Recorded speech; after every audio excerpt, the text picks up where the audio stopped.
The Newsday continues here on One News Now. I'm Diego Castro.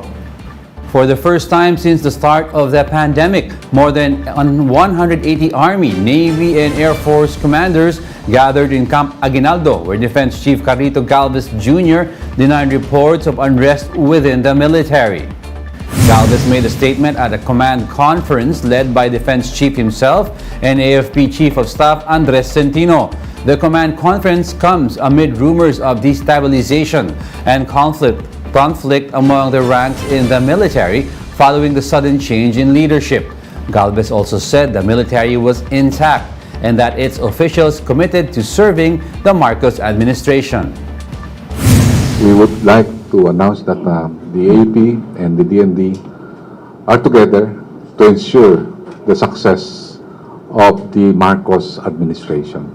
There is no truth on the unrest. Maybe mayroon tinatawag tayo na some tinatawag nating valid issues, but we are resolving it now. But Galvez admitted that military officials have raised some concerns, particularly the implementation of a 3-year fixed term on posts like area commanders to the Chief of Staff. The Defense Chief explains that the policy has affected promotion and retirement processes within the AFP. Ang intention talaga namin noon, when we were in the Armed Forces of the Philippines, is really yung sa retirement ng Chief of Staff and also the major services para ma-break yung tinatawag nating revolving door policy. But in the implementation of the enactment of the law, sinama yung mga area commands.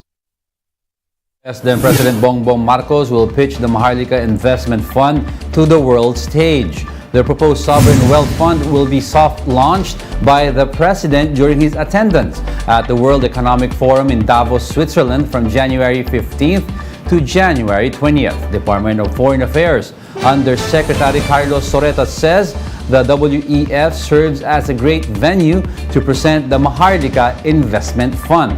The President will be joined by his economic team and business leaders at the Davos meetings. The DFA also says the President is the only leader from ASEAN who will attend the forum.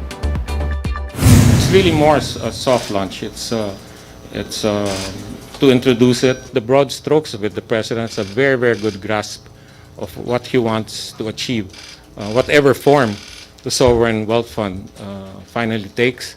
What's very important is it's an investment in the future, and there's great confidence the President has in the ability and capabilities of Filipino entrepreneurs, and local investors even. So it's a very soft launch. It's not so don't say that he's launching Sovereign Wealth Fund in Davos. No, people do this all the time in fora like this.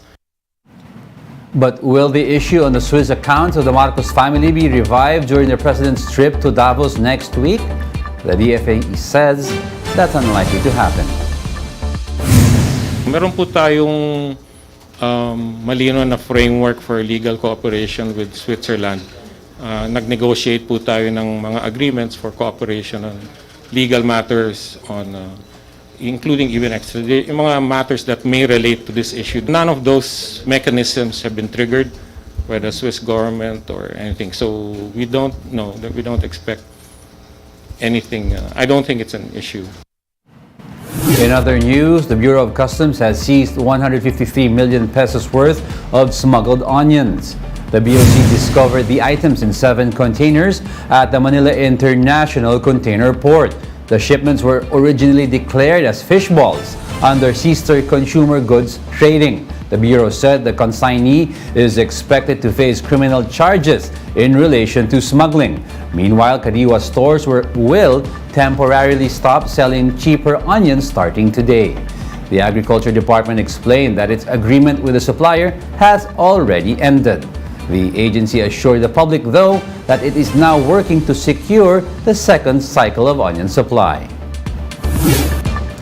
We will be back with more stories after the break. Keep it here on One News.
You're still watching One News Now. I'm Diego Castro.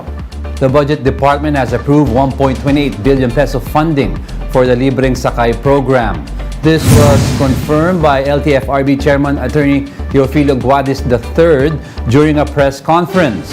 With a fresh budget, Guadis said fares for the EDSA carousel will be again free as early as next month. February na po, we will be starting with delivering sakay. We'll try to stretch it to until about July po. Depende po sa aming sa usapan po namin with the two groups, two bus groups. Meanwhile, Guadis said they plan to set up the parameters as to when Grab may implement a surge fee.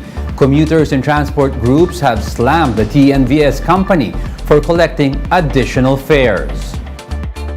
Hindi pwedeng you allow just one party to set the pricing. While it is true that they have this mechanism, still the government as a regulatory, in its regulatory function, should be able to define kailan ka ba pwedeng mag-increase. The Civil Aviation Authority blames the New Year's Day airspace shutdown on a damaged circuit breaker. CAAP Director Captain Manuel Antonio Tamayo disclosed this during the Senate's investigation into the matter. Tamayo, though, was grilled for initially claiming that it was due to issues in uninterruptible power supply or UPS. He added that their technicians are taking care of the system despite the absence of a third-party support. Wala pong proper maintenance ang circuit breaker? Minimum maintenance actually. Ang ginagawa lang ho ng mga technicians dyan is to check yun hong mga nuts kanina na nakita natin. They make sure it is tight. In the same hearing, former Transportation Chief Art Togade denied allegations of a budget diversion. He was under fire for supposedly transferring 13 billion pesos allotted for air traffic system maintenance. Wala hong na-divert pagkat ang project ng CNS-ATM is what we call a loan-funded project. Kahigpit-higpit ho ng JICA. Wala ho sa amin yung pera. May proseso ho dyan kung kailan i-release. Rini-release ba yung pera sa DOTR? Hindi po. Rini-release yan sa mga kontraktor.